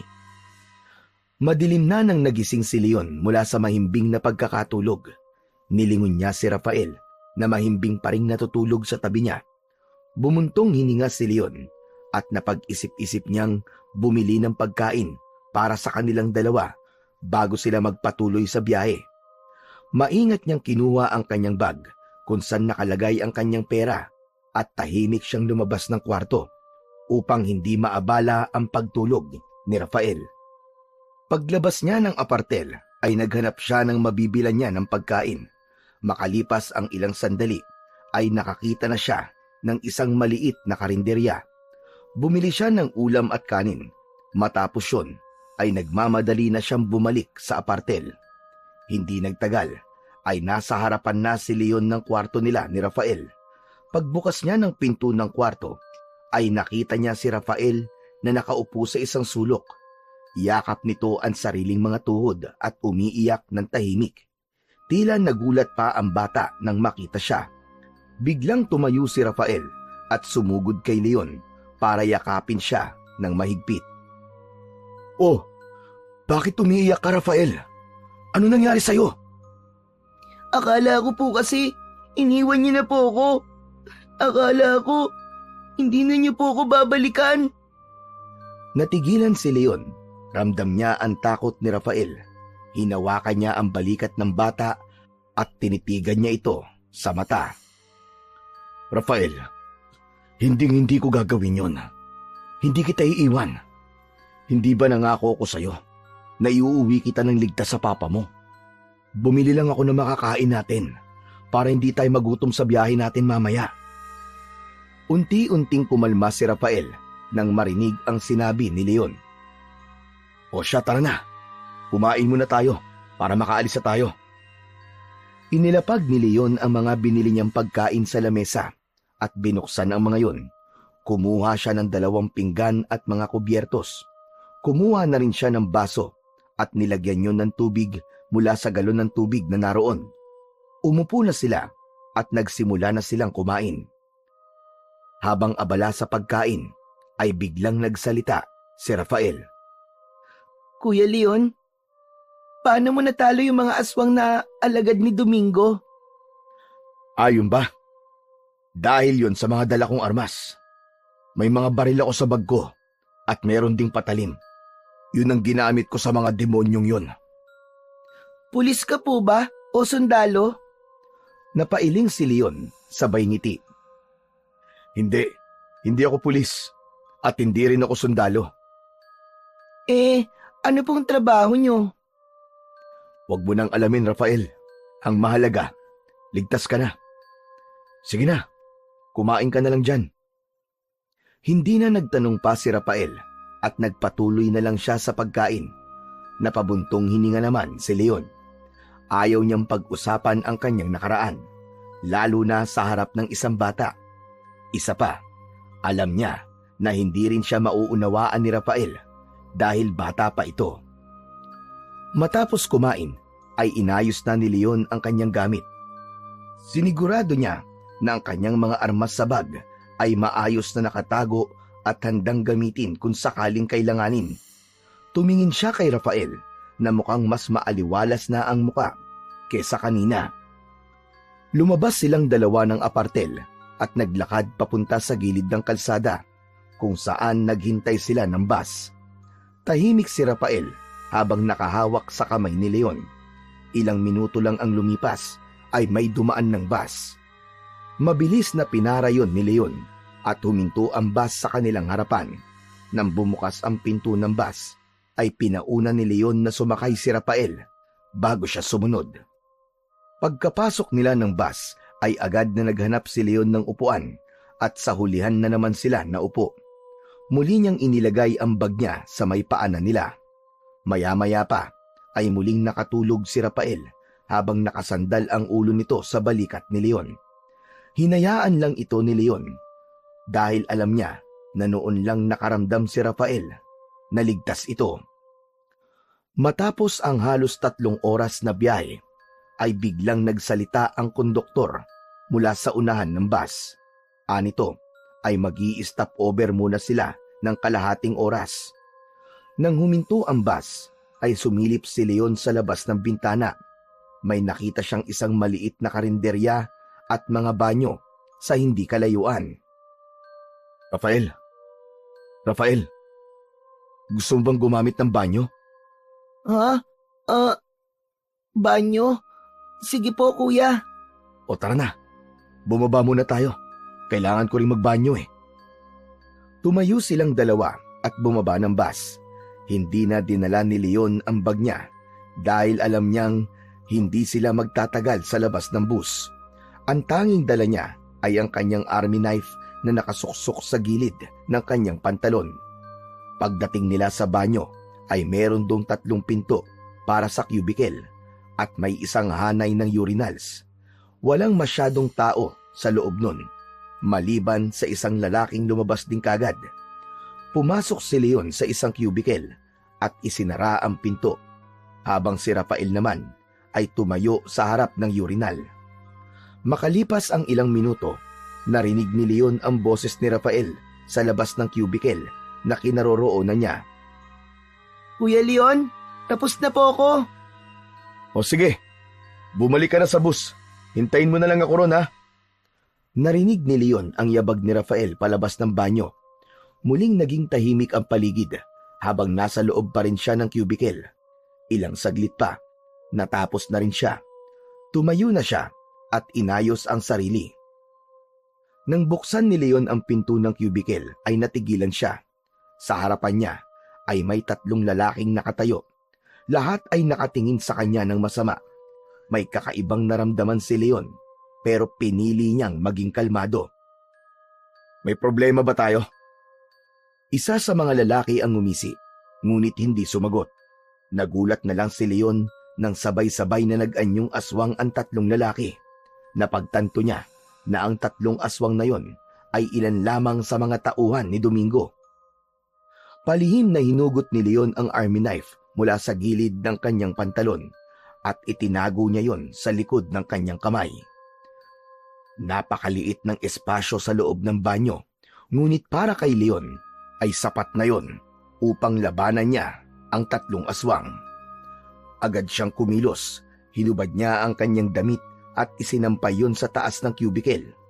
Ginawa niya yon upang hindi yun malagyan ng dugo dahil alam niya na magiging madugo ang labanan na yun. Mahigpit niyang hinawakan ang army knife at matiim na tinignan ang mga aswang na unti-unti nang lumalapit sa kanya. Sa isang iglap, ang unang aswang ay sumugod. Umilag si Leon. Mabilis niyang sinaksak ito sa tagiliran.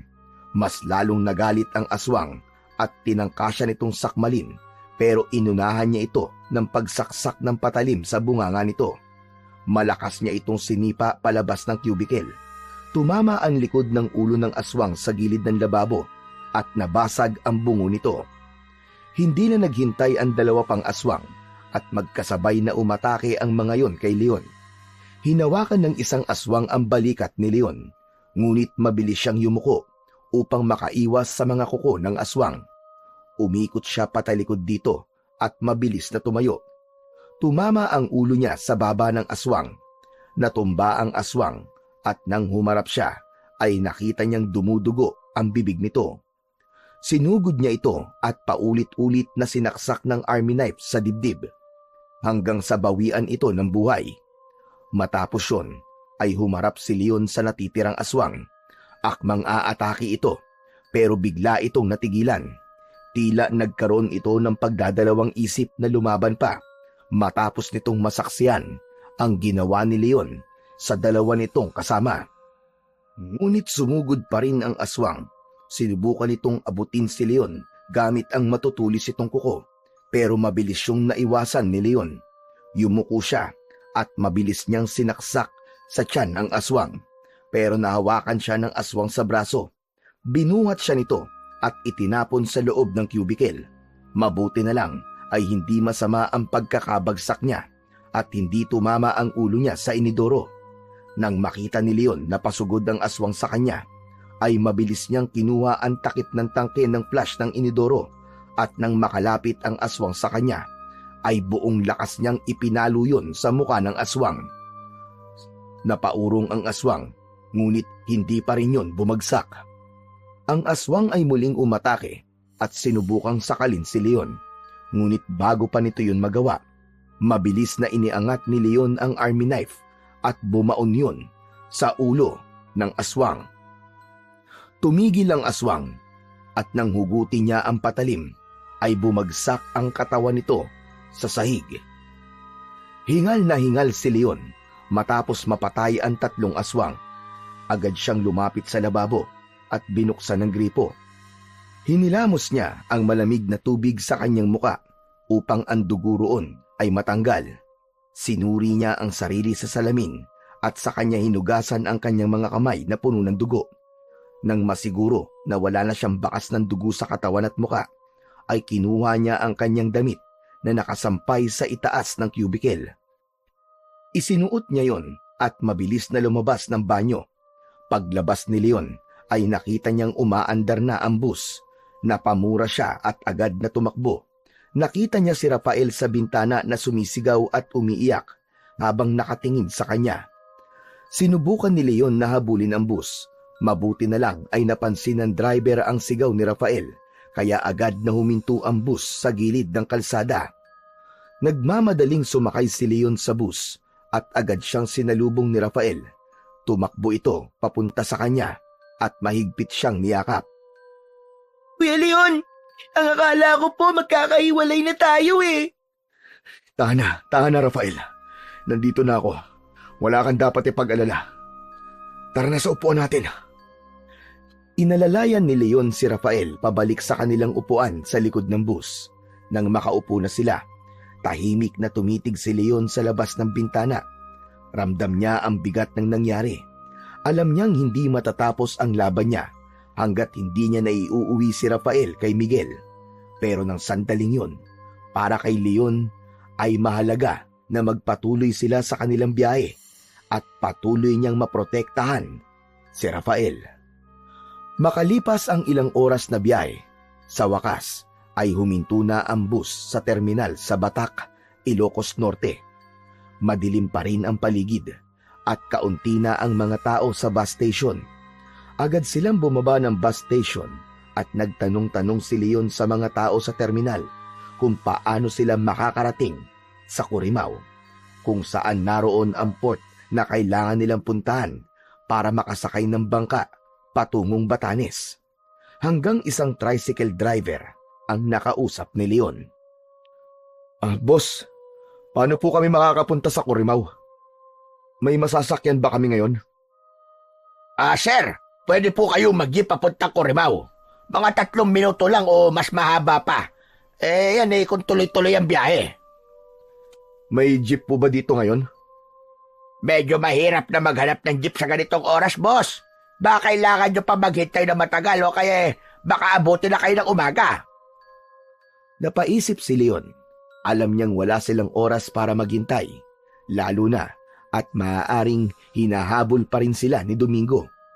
Habang iniisip ang bagong option, tumingin siya sa tricycle driver. Boss, kung ganun ikaw na lang ang magatid sa amin. Iatid mo kami sa Corimao, sa may port. Napatawa ng bahagya ang driver at umiling. Nako boss, pasensya na po kayo. Pero napakalayo po nun. Hindi kaya ng tricycle ko, baka masiraan po tayo sa daan. Magbabayad ako boss, 10,000. Iatid mo lang kami sa Corimao. Nagulat ang tricycle driver sa sinabi ni Leon. Kita sa mukha nito ang pag-aalinlangan. Pero ang halagang 10,000 piso ay tila masyadong mahirap tanggihan. Tumingin ito kay Leon at saka tumango. Aba boss, sige po. Kung ganyang kalaki ang bayad ihahatid ko kayo kahit ilibot ko pa kayo sa buong Ilocos Norte. Agad na isinakay ni Leon si Rafael sa loob ng tricycle. Sumunod siyang umupo rito habang hawak ang bag niya. Nagsimula nang umandar ang tricycle. Si Rafael ay tahimik lang, samantalang si Leon ay palaging alerto at sinisiguro niya na walang nakasunod sa kanila. Kuya Leon, malapit na po ba tayo? Konti na lang, Rafael. Konting tiis na lang. Kapag nasa Corimao na tayo, sasakay na tayo ng bangka papunta sa Batanes. Makikita mo na ang tatay mo. Habang mabilis na tumatakbo ang tricycle sa kalsada, bigla na lang napapreno ang driver. Napatilapon ng bahagya si Leon at Rafael sa kanilang mga kinauupuan at kasabay ng preno ay narinig nila ang malakas na sigaw ng driver. Sa unahan nila ay may 2 aswang na nakatayo na tila handa nang umatake. Napasigaw si Rafael nang dahil sa takot, habang ang tricycle driver naman ay hindi na nagawang paandarin ang tricycle nito sa sobrang takot. Sa halip, bumaba ito mula sa tricycle at tumakbo palayo. Hoy! Bumalik ka dito! Hoy! Bahala na kayo dyan! Ayoko pa mamatay! Sa'yo na 10,000 mo! Ngunit kahit anong sigaw na Leon, hindi na tumigil ang tricycle driver. Napabuntong hininga si Leon at tumingin kay Rafael na nanginginig sa labis na takot. Rafael, makinig ka. Kahit anong mangyari, wag na wag kang lalabas dito, ha? Naiintindihan mo? Oo, kuya. Pero natatakot po ako. Mabilis lang ako. Hindi ko papatagalin ang buhay ng mga aswang na yan. Kinuha ni Leon ang submachine gun mula sa bag at lumabas ng tricycle. Tumayo siya sa harapan ng tricycle habang nakatutok ang baril sa 2 aswang. Nang haakbang na ang mga yon, ay matapang na sumigaw si Leon. Sige mga Diablong Buwang! Lumapit kayo! Tignan natin kung mas mabilis kayo sa mga bala ko! Sa isang iglap, sumugod ang mga aswang. Agad na pinaputok ni Leon ang baril at ang sunod-sunod na bala ay tumama sa dibdib ng mga aswang. Sabay-sabay na bumagsak ang mga yon sa gitna ng kalsada. Akala ni Leon ay tapos na ang lahat, ngunit narinig niya ang malalakas na kaluskos mula sa mga gilid ng kalsada. Mula sa dilim, isa-isang nagsulputan ang maraming aswang. Anak ng teteng, oh! Ano to? Buong barangay na ba to ng mga aswang? Walang takot na pinaputokan ni Leon ang mga aswang. Ang sunod-sunod na putok ng submachine gun niya ay umalingaw-ngaw sa katahimikan ng gabi. Sa bawat bala, isang aswang ang bumabagsak, ngunit tila walang katapusan ang mga sumasalakay sa kanila. Ang iba ay sumugod ng malapit, kaya't napilitan si Leon na gumamit ng army knife upang saksakin ang mga ito sa leeg o kaya naman ay sa dibdib. Tumalsik ang dugo sa paligid at ang damuhan sa gilid ng kalsada ay nabalot ng mga katawan ng mga aswang. Si Leon ay sugatan na rin, ngunit hindi siya tumigil sa pakikipaglaban. Napansin niya si Rafael na nakasilip mula sa tricycle habang umiiyak. Patuloy na nakipaglaban si Leon at unti-unting nabawasan ang mga aswang. Ngunit bago pa man siya makapagpahinga, isang matangkad na figura ang lumitaw mula sa dilim at ang presensya nun ay mas mabigat kumpara sa ibang aswang. Tumigil si Leon sa pagpapaputok at tumitig sa bagong dumating. Agad niyang nakilala yon. Yun ay walang iba kung hindi si Domingo, ang pinuno ng mga aswang. Bravo! Bravo!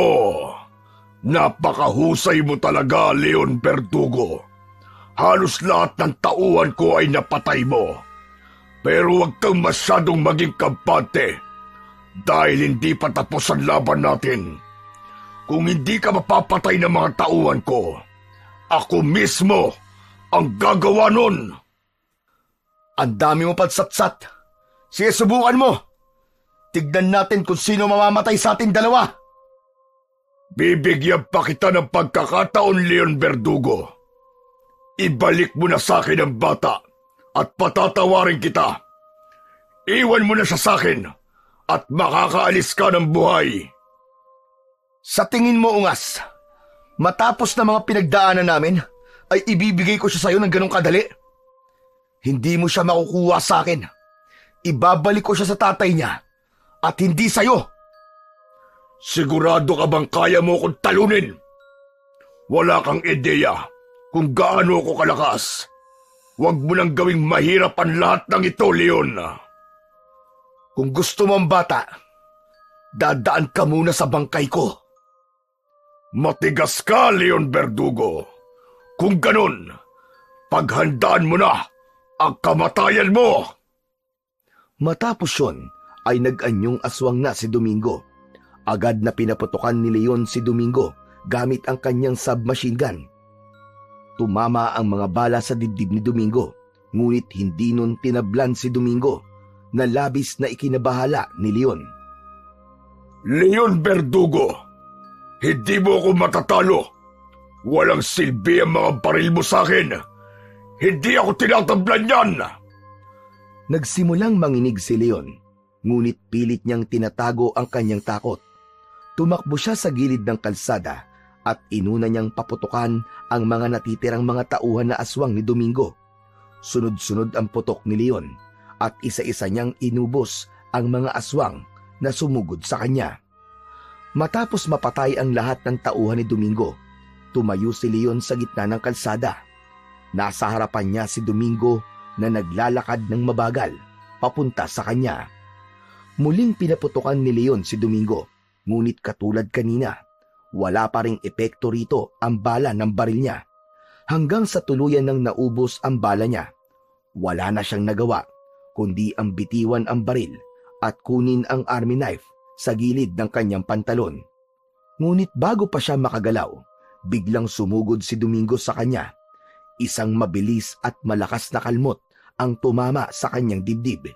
Sinundan pa yon ng isang napakalakas na suntok, dahilan upang literal na lumipad si Leon at bumagsak sa lupa. Habang pilit siyang bumabangon, biglang sinakmal ni Domingo ang kanyang balikat. Ramdam ni Leon ang matutulis na ngipin ng aswang na bumaon sa kanyang laman. Napasigaw siya ng malakas nang dahil sa sakit. Narinig niya ang boses ni Rafael na sumisigaw mula sa loob ng tricycle. Kuya Leon! Kuya Leon! Tumakas ka na, Rafael! Tumakas ka na! Takbo! Ngunit laking gulat ni Leon nang makita niyang lumabas si Rafael mula sa tricycle. Sa ilalim ng liwanag ng buwan, biglang nagbago ng anyo ang bata. Ang kanyang mga mata ay nagkulay pula na parang nagliliyab sa galit. At ang kanyang maliit na katawan ay tila nagkaroon ng kakaibang lakas. Sa isang iglap ay naging aswang ang batang si Rafael. Sumugod ang aswang na si Rafael kay Domingo. Tumalon ito ng mataas at kinagat nito sa batok si Domingo.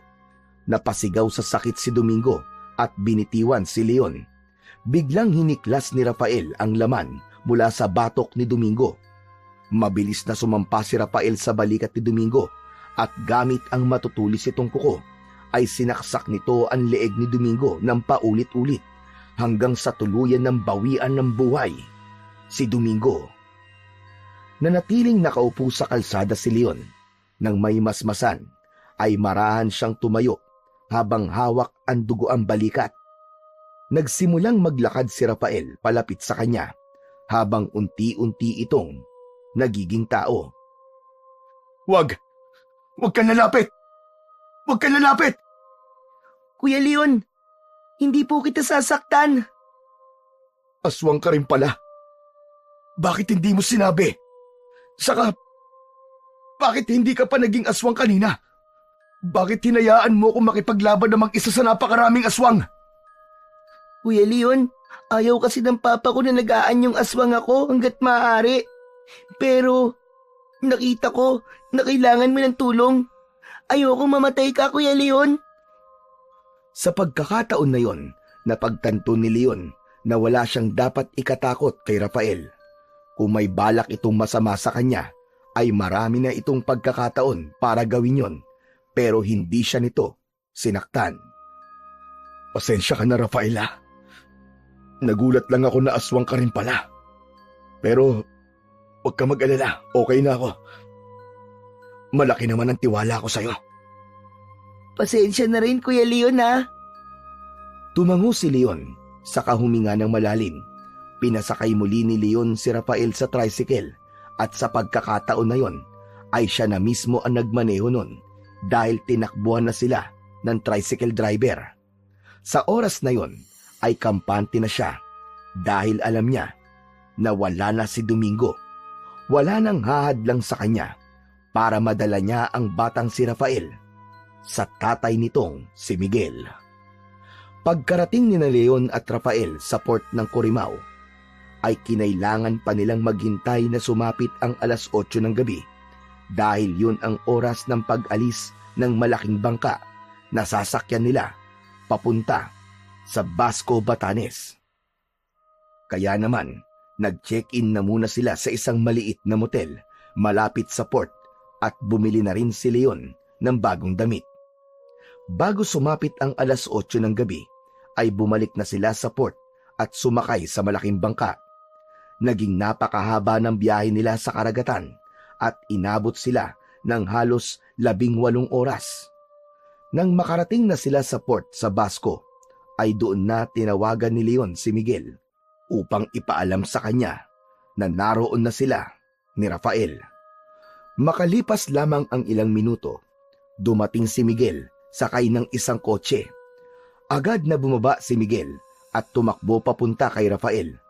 Tumakbo rin si Rafael at sinalubong ang ama ng isang mahigpit na yakap. Kapwa umiiyak ang dalawa sa labis na kasiyahan. Tahimik lang na pinanood ni Leon ang dalawa habang bakas sa kanyang muka ang labis na kasiyahan. Matapos yun ay lumapit si Miguel kay Leon at inilapag nito sa paanan niya ang isang itim na bag. Leon, maraming salamat. Hindi ko alam kung paano kita pasasalamatan. Ito ang ipinangako ko sa iyo. Ito ang natitirang bayad ko sa iyo. Gaya na ng pag-usapan natin. Maraming salamat din, Miguel. Masaya ako. Naligtas kong naibalik sa iyo si Rafael. Nabanggit sa akin ni Rafael na siya ang pumatay kay Domingo. Ibig sabihin, alam mo na kung ano kami. Oo, Miguel. Pero wala kang dapat ipag-alala.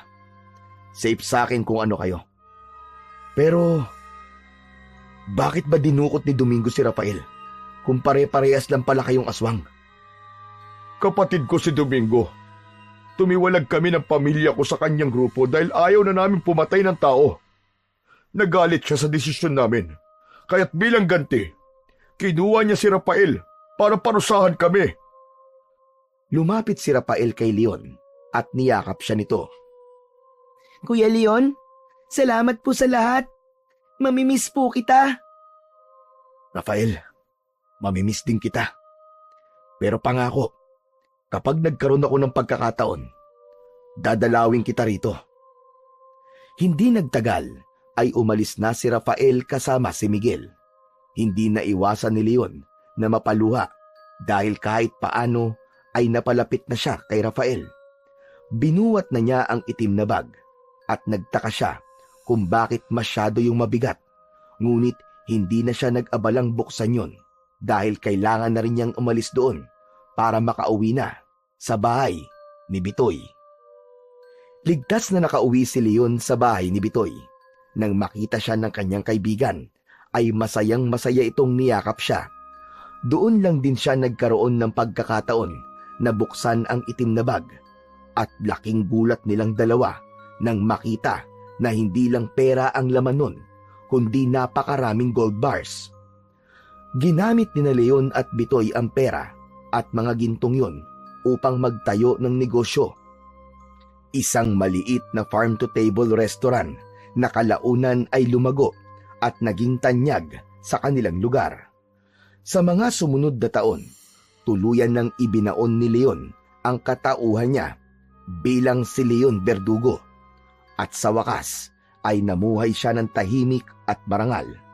Ngunit kahit kailan, hindi niya malilimutan ang batang si Rafael at ang misyon na nagbago sa kanyang buhay. Dahil isa yung paalala na kahit ang pinakamadilim na bahagi ng nakaraan ng isang tao ay maaaring maging tulay para sa mas mabuting kinabukasan.